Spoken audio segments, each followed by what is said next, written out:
Nampak ke yang share ni? Respon? Nampak. Okey, nampak. Okey, dah. Bagi aku cakap dulu sikit lah. Tak prepare apa ni. Mana kejap. Mana tadi soalan dia? Tengok dah hilang. Mana dia? Dah.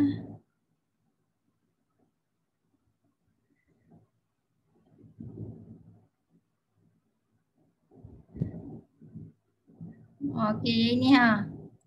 Okey, so Encik Saiful okey, dia menerima wang persaraan dari syarikat dia RM500,000. Kemudian dia guna RM500,000 ni nak beli rumah 2 tingkat. Kemudian dia sewakan dekat orang, so orang akan bayar kat dia 1 bulan RM1,800. Kira dia punya return of investment dia dalam masa setahun lah ya, sebabnya tadi yang Encik Nazrin ni pun kita kira untuk setahun. So yang ni pun kita kira untuk setahun lah. Okay, perbandingan dalam setahun. Jadi so 1 tahun 12 bulan kan. So 12 bulan, okay, kamu darabkan dengan sewa 1 bulan berapa? RM1,800. So kamu dapat berapa tadi? RM21,600. RM21,600.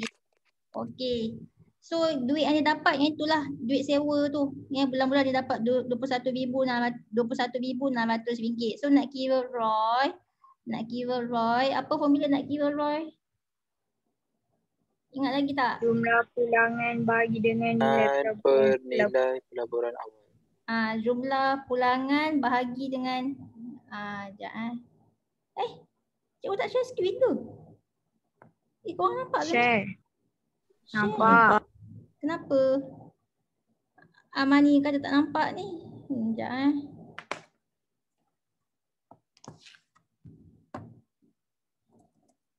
Sekejap.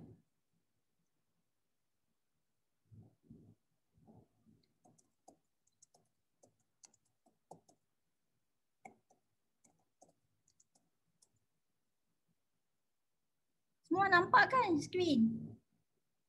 Nampak. Nampak. Okey. Okey, so jumlah pulangan bahagi, nak kira Roy. Jumlah pulangan bahagi nilai pelaburan awal darab dengan 100%. So nilai dia adalah dalam peratus. Okey, jumlah pulangan. Jumlah pulangan ni maksudnya dia punya yang dapat. Untung yang dia dapat. Okey, untung yang dia dapat, duit yang dia dapat. So Encik Saiful ni dia dapat duit apa? Dia dapat duit sewa kan. Jadi duit sewa tu dikira sebagai jumlah pulangan, okey. Dikira sebagai jumlah pulangan. Jadi RM21,600 per dengan nilai pelaburan awal. Modal dia beli rumah tu berapa? Respon. RM500,000. RM500,000 kan. Dia guna duit pencen dia RM500,000 nak beli rumah 2 tingkat. So itulah modal dia RM500,000. Kemudian darab dengan 100%.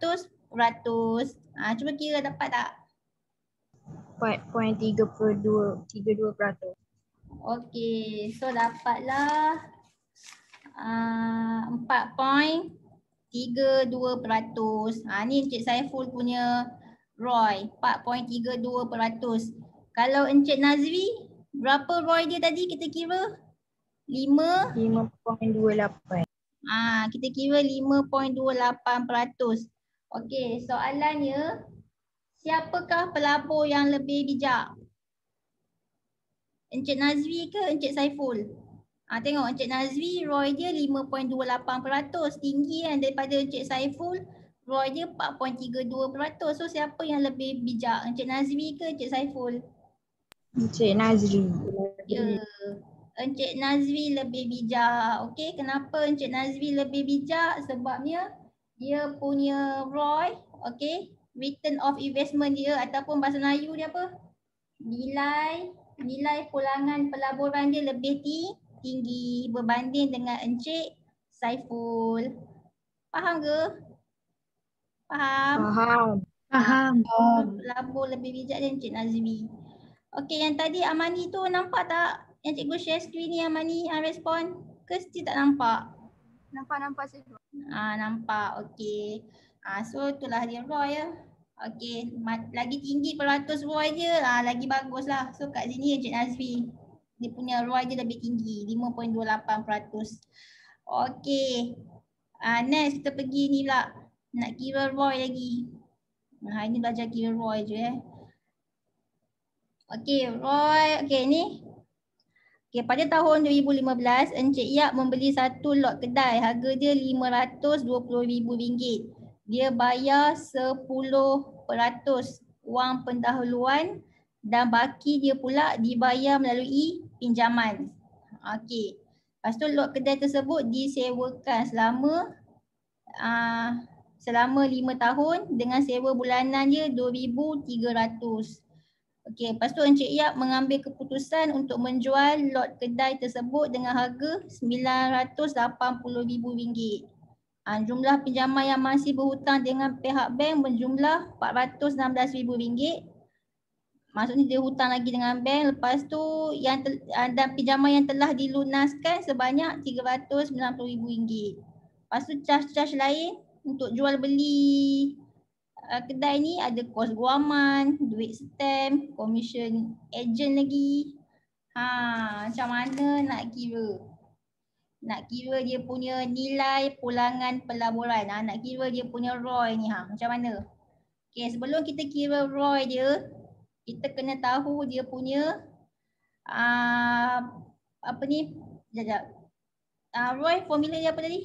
Jumlah pulangan Jumlah pulangan per dengan nilai pelaburan darab dengan 100%. So sekarang ni jumlah pulangan ni apa? Jumlah pulangan ni adalah duit yang keuntungan, duit yang dia dapat.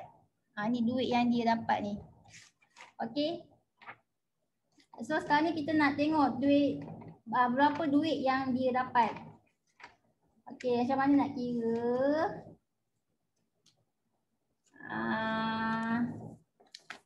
Okey, dia dapat duit apa? Dalam cerita ni dia dapat duit apa? Apa yang dia dapat? Dia dapat duit apa? Siapa boleh respon? Adakah dia mendapat duit? Dia dapat tak duit sewa? Dapat. Dapat kan? Sebab lot kedai tu dia telah disewakan selama 5 tahun dengan sewa bulanannya sebanyak RM2,300. So dia dapat duit sewa. So duit tu dia dapat masuk poket dia. Maksudnya duit dia sewa tu adalah duit yang dia dapat. So duit yang dia dapat tu lah kita panggil dia sebagai dia dalam kategori jumlah pulangan. Okey. So kira duit yang dia dapat tu duit sewa tu. Berapa duit sewa yang dia dapat? 1 bulan dia dapat sewa berapa? RM2,300 1 bulan dia dapat RM2,300. Dia telah sewakan berapa bulan? Kalau 5 tahun berapa bulan? Respon. 60. 60 bulan. So kalau 60 bulan dia telah mendapat semua berapa? RM2,300 darab 60. RM138,000. Ya, RM138,000. Ni duit yang dia dapat. Inilah jumlah pulangan ni, duit yang dia dapat masuk dalam poket dia. Okey, tu satu duit sewa. Okey, ni satu duit sewa. Lagi apa lagi duit yang dia dapat? Ni, dia beli kedai harga RM520,000. Lepas tu, dia jual kedai tu RM980,000. Adakah RM980,000 ni masuk poket dia? Kamu rasa masuk poket dia tak RM980,000 ni? Respon. Adakah RM980,000 ni untung bersih dia jual kedai ni? Kamu rasa RM980,000 ni untung bersih ke? Kena tolak dengan RM500,000 dulu. Ya. Bukannya RM980,000 ni untung bersih dia ya. Dia kena tolak macam-macam. Tapi dia bukan tolak harga yang kedai yang RM520,000 ni. RM980,000 ni dia kena tolak dengan duit yang dia dah keluarkan. Dia kena tolak dengan duit yang dia dah keluarkan dan juga duit yang dia perlu keluarkan. So banyaklah yang dia kena tolak. Okey, kita kira dulu ni. Apa duit yang dia dah keluarkan sepanjang pembelian kedai ni? Cuba kira duit yang dia dah keluarkan. Duit yang dah keluarkan. Dia dah keluarkan apa? Dia dah keluarkan bayar. Mula-mula dia bayar apa? Dia bayar wang pendahuluan 10%. So dia dah keluarkan berapa ni? Cuba kira. 10% daripada RM520,000. Berapa? RM52,000. RM52,000. So dia dah keluarkan duit sebanyak RM52,000. Okey. So RM RM52,000. Lagi apa lagi duit yang dia kena keluarkan lagi? Sepanjang dia beli kedai ni. Daripada dia mula-mula dia beli kedai ni sampailah dia dah berjaya menjual kedai ni, duit apa lagi yang dia perlu keluarkan selain daripada dia bayar deposit? Dia juga telah mengeluarkan duit untuk apa? Untuk so tengok soalan tu, apa lagi yang dia dah keluarkan duit? Dia telah dia telah membayar pinjaman sebanyak berapa ni? Respon. Dia telah bayarkan pinjaman sebanyak RM416,000. Tak, RM416,000 tu yang masih berhutang. Dia masih berhutang dengan pihak bank sebanyak RM416,000. Maksudnya dia tak bayar lagi ni RM416,000. Yang dia dah bayar kat bank berapa? RM390,000. Ya, RM390,000. So dia dah bayar duit RM390,000. Okey. Lagi apa lagi? Okey, lagi apa lagi duit yang dia dah bayar? Sepanjang dia beli kedai, daripada dia beli kedai sampai dia dah jual kedai tu. Dia kena bayar apa? Urusan jual beli, dia kena bayar kos guaman. Berapa kos guaman? Ni dalam jadual ada. Berapa kos guaman? RM13,000. RM13,000. Lagi dia bayar duit stamp berapa? RM13,000. RM13,000. Lepas tu dia bayar commission pada ejen berapa? RM15,600. RM15,600. Okey, ni semua duit yang dia dah keluarkan. Okey, sepanjang dia ada kedai ni, inilah duit yang dia dah keluarkan. Okey, lagi selain daripada duit yang dah dikeluarkan, dia juga kena keluarkan duit yang perlu bayar pula. Okey, duit yang perlu keluarkan pula. Duit yang perlu keluarkan. Okey, dia perlu bayar apa? Dia ada hutangkan dengan bank. Dia hutang dengan bank sebanyak berapa? Cuba baca dalam soalan. Dia hutang dengan bank sebanyak jumpa tak kat mana? RM416,000. Ya, ni kan jumlah pinjaman yang dia masih berhutang dengan bank sebanyak RM416,000. So RM416,000 tu duit yang perlu dia bayar dengan bank, tapi dia tak bayar lagi. Tapi dia kena bayar lah. Okey, jadi kamu tambahkan semua. Duit yang dah dikeluarkan ni tambah semua. Tambah dengan duit yang dia perlu keluarkan nanti lepas ni yang kena bayar dengan bank, iaitu RM416,000. Jumlahkan semua berapa? Tambah RM52,000 tambah RM390,000 tambah RM13,000 tambah RM13,000 tambah RM15,600 tambah dengan RM416,000. Semua berapa? Dah kira dah?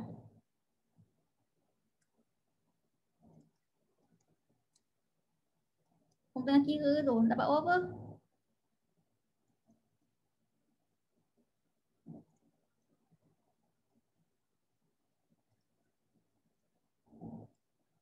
Okey lah. Berapa dah? Kira lah dapat berapa?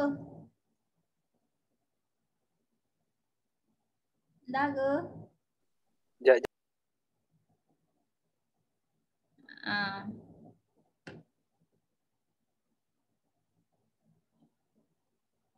Okey lah, tak apalah, cikgu dah kira dah.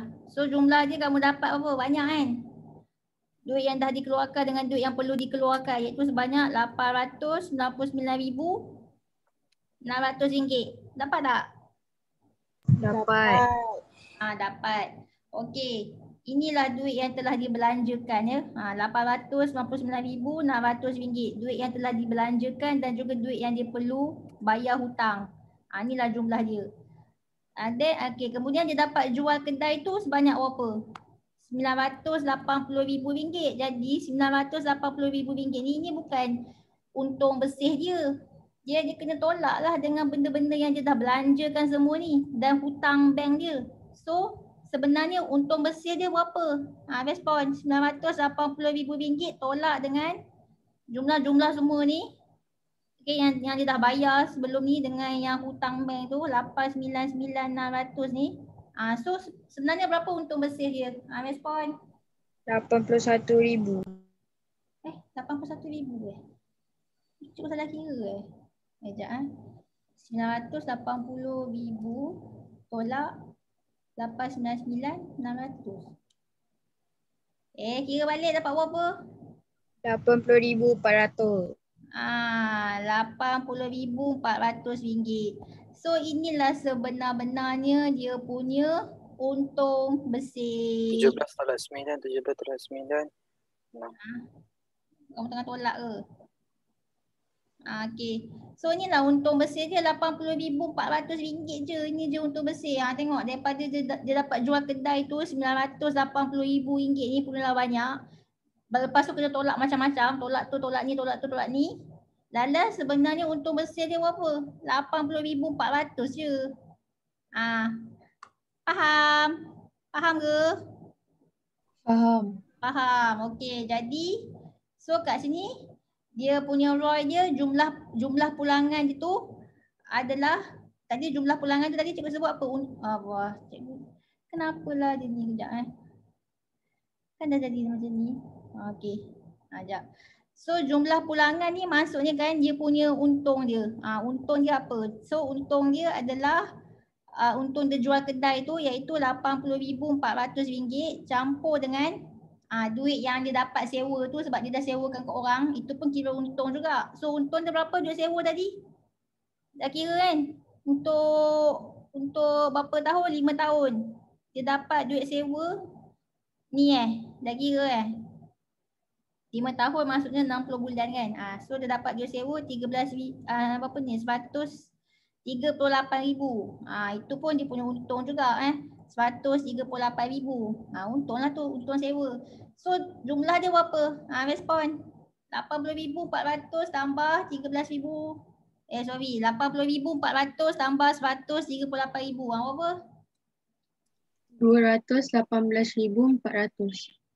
218,400. Inilah untung dia. Okey, untung sewa campur dengan untung jual kedai. So inilah dia punya jumlah pulangan dia. Okey. Lepas tu per dengan nilai pulangan nilai pulangan apa benda lah ni. Nilai pelaburan awal. So dia melabur duit dia untuk beli kedai ni berapa masa awal-awal? Respon. Awal-awal kedai ni berapa harga dia? RM500,000. RM500,000. Tengok. RM520,000. Ya, RM520,000 harga kedai tu awal-awal. So dia kena, so itulah dia punya investment dia RM520,000. RM520,000. Okey, lepas tu darab dengan 100%. Dapat berapa? Dia punya ROI 42%. Ya, 42%. So inilah dia punya ROI, okey. Nilai pulangan pelaburan. Tinggi lah juga ni 42%. So dia memang untung banyak lah juga. Okey, untung lah juga kan. Okey, faham ke? Faham ke ni? Faham tak? Okey, faham kan? Faham. So itulah cara nak kira ROI, okey. Kalau soalan macam ni dia complicated lah sikit sebab dia banyak sangat hal dia kan. Ada macam-macam nak kamu kena tengok secara terperinci. Kalau soalan yang macam tadi tu tak banyak sangat. Setakat macam ni apalah sangat kan. Setakat kira faedah dividen je. Yang ni pun soalan macam ni pun okey je kan. Yang mula-mula kita buat tu. Okey, so setakat ni nak kira ROI. Dah faham dah? Boleh kira ROI? Boleh. Boleh. Okey, next. Kita pergi mana pula Kita pergi okey. Yang ni pula. Tengok buku teks lah sekejap Kita pergi buku teks matematik sekejap.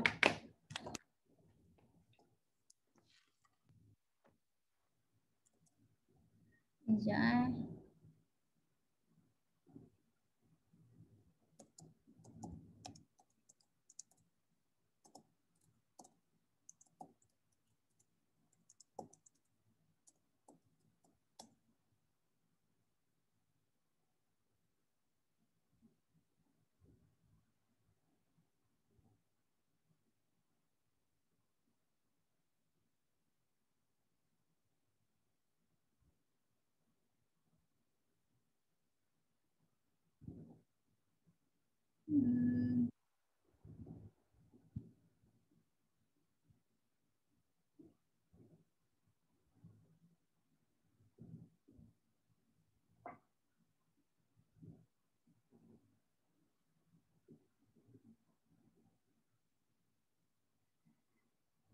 Mana masuk apa sekejap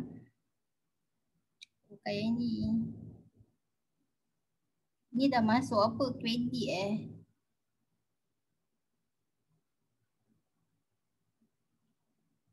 ni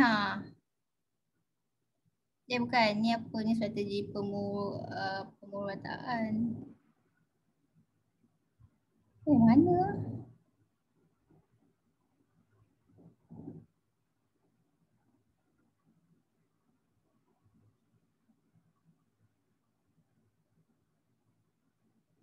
Baik. Kamu nampak tak ada perkataan kecairan semua? Tu muka surat apa? Nampak tak? Oh ni kat sini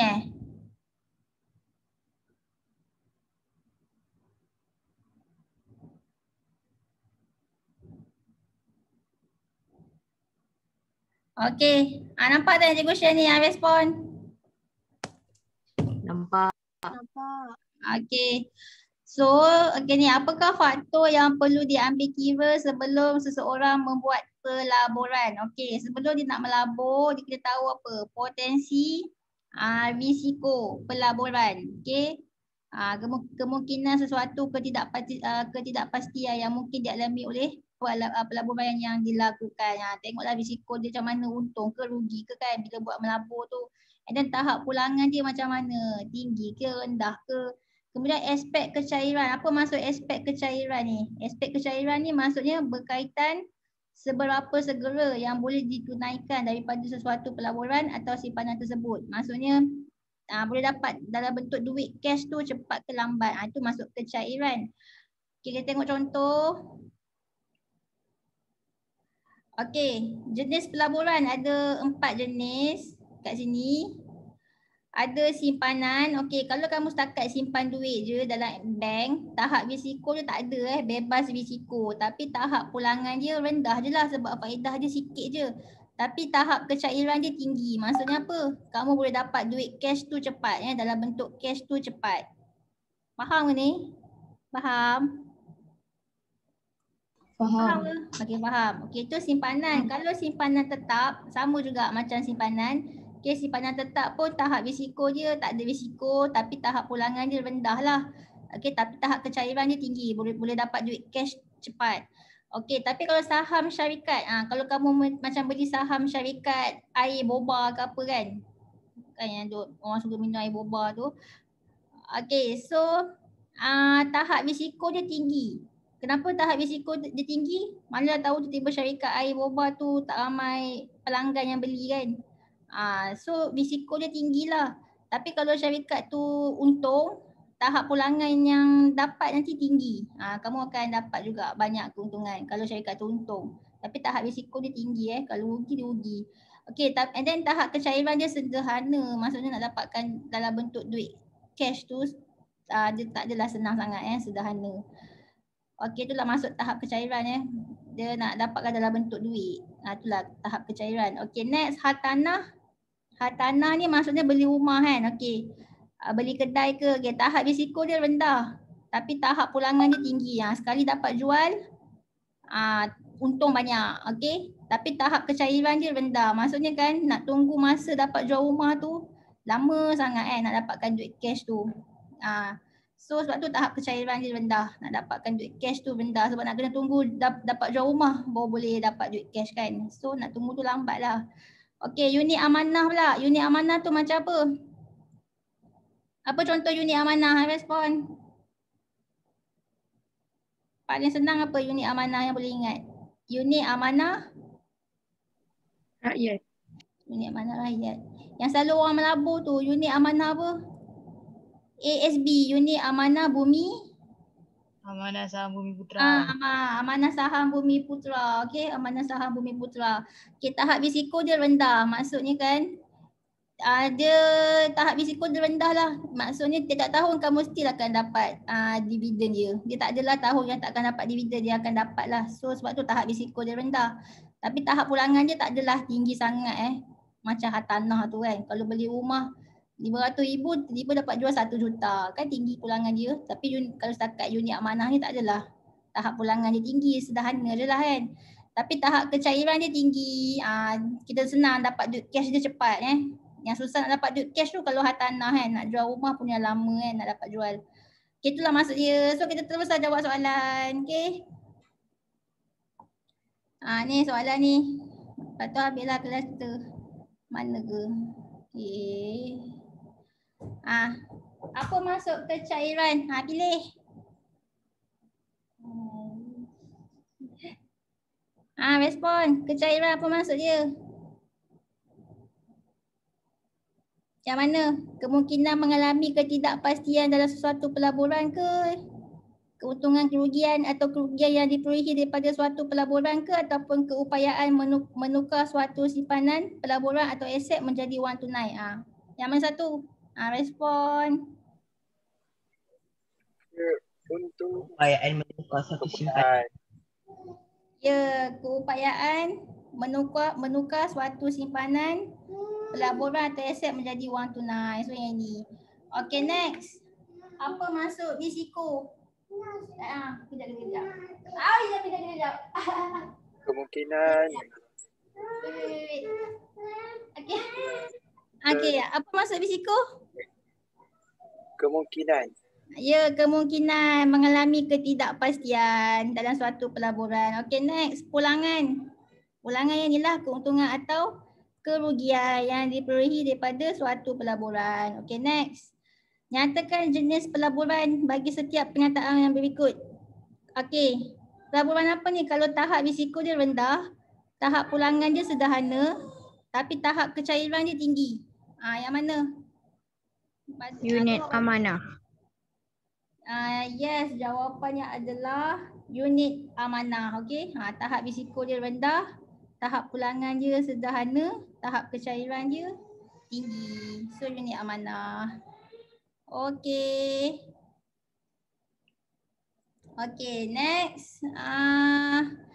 Tahap risiko dia rendah. Lepas tu tahap pulangan dia tinggi. Tapi tahap kecairan dia rendah. Apa dia? Hartanah. Ya, betul. Hartanah. Okay. Risiko dia rendah tapi pulangan dia tinggi. Tapi kecairan dia rendah. Okay, next. Dia bebas risiko. Tahap pulangan dia rendah. Tak ada risiko tapi tahap pulangan dia rendah. Dan tahap kecairan dia tinggi. Apa dia?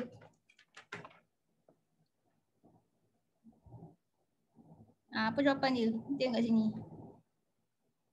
Oh, boleh bagi dua jenis jawapan Sama ada kamu nak bagi simpanan pun boleh ataupun simpanan tetap pun boleh. Okey. Simpanan pun boleh ataupun simpanan tetap pun boleh. Okey. Okey. Faham ke ni? Faham. Okey. Faham. Okey, next ni tahap risiko dia tinggi, tahap pulangan dia tinggi, tahap kecairan dia sederhana. Apa dia? Tu cari ni. Saham syarikat. Ya, saham syarikat Tahap risiko dia tinggi, tahap pulangan dia tinggi, tahap kecairan dia sederhana. Okey, so saham syarikat. Okey, next. Inilah isi tempat kosong. Okey, risiko saham adalah saham dengan akaun simpanan. Risiko saham. Tengok balik kat sini. Mana saham? Saham dengan akaun simpanan. So, tahap risiko untuk saham lebih apa? Tinggi. Ya, lebih tinggi. Okey. Risiko saham adalah lebih tinggi daripada akaun simpanan. Risiko dia tinggi lah kan. Takut syarikat tu bankrupt kan. Okey. Next, pulangan akaun simpanan tetap adalah apa? Lebih tinggi ke lebih rendah daripada saham? Akaun simpanan tetap, pulangan dia Lebih rendah. ya, lebih rendah. Okey. Dapat faedah sikit je kan daripada saham ni. So lebih rendah. Okey, next, kecairan amanah saham adalah kecairan tu tahu kan, kecairan tu maksudnya nak dapatkan dalam bentuk cash, wang tunai. Mana lebih senang? Amanah saham ke hartanah? Tengok balik. Amanah saham ke hartanah? Mana lebih senang nak dapat duit cash? Amanah saham ke hartanah? Respon. Amanah saham. Ya, amanah saham. Okey. Ni kamu tengok amanah saham ni. Amanah saham yang Bumi Putera tu. Unit amanah ni kan. Tahap kecairan dia tinggi kan. Okey. So itulah dia amanah saham. So amanah saham adalah lebih tinggi daripada kecairan hartanah. Okey, itu saja. Okey, itu je lah kelas kita. Okey, so next buka sekolah nanti kita akan sambung tajuk lain lah Tajuk ni strategi pemurataan. So itu saja kelas. Okey, jumpa kat sekolah nanti Okey, bye-bye. Bye-bye. Terima kasih cikgu. Terima kasih cikgu. Terima kasih cikgu. Okey. Cikgu. Ya.